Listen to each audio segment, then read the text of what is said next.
un collectif de parlementaires, de membres de la famille révolutionnaire et de la société civile répond aux aboiements, sans salle, un traître à la nation. Ni le Parlement européen, ni français ni encore le ramassis de l'extrême droite, en campagne anti-algérienne, n'ont le droit de s'ingérer dans une affaire où l'Algérie, souveraine, dispose de tous les attributs pour en décider de la suite à donner au cas Boualem Sansal. L'arrestation de l'écrivain Boualem Sansal, survenue le 16 novembre dernier à l'aéroport d'Alger, continue à faire baver, outre-mer, toutes les langues bifides réputées hostiles à l'Algérie. À l'heure actuelle, en effet, on n'en compte plus le nombre de personnalités issues des milieux de l'extrême droite qui ont sauté sur l'occasion pour s'en prendre, d'un rare, violence, à l'Algérie, ses dirigeants, ses institutions, son peuple et son histoire. Comme toute cette charge de haine émanant de la France n'est pas déjà de trop, des députés français tentent de ramener le débat sur affaires internes à l'Algérie sur la scène européenne.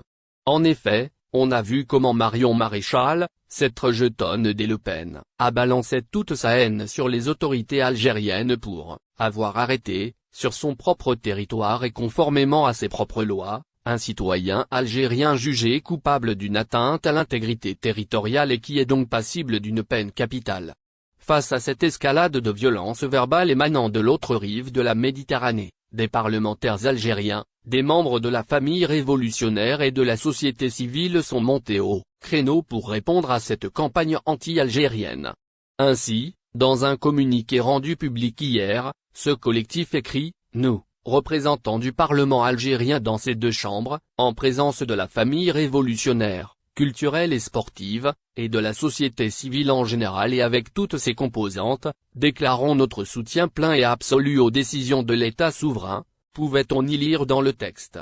La même source a précisé que son soutien concerne surtout toute décision de l'Algérie se rapportant à la défense de sa sécurité nationale et de la stabilité du pays. En outre, ajoute le même document, l'Algérie, arrosée par le sang de ses martyrs durant le long chemin de la lutte pour le recouvrement de son indépendance et sa souveraineté, ne permettra aucune forme d'ingérence dans ses affaires intérieures de la part d'une quelconque partie, qu'il s'agisse d'État, d'organismes ou de parlement. Et aux élus du peuple et des composantes de la société civile algérienne de rappeler, de toute leur force, que l'Algérie, ayant déjà fait preuve d'une détermination sans faille pour protéger son indépendance et préserver les droits de son peuple, saura de défendre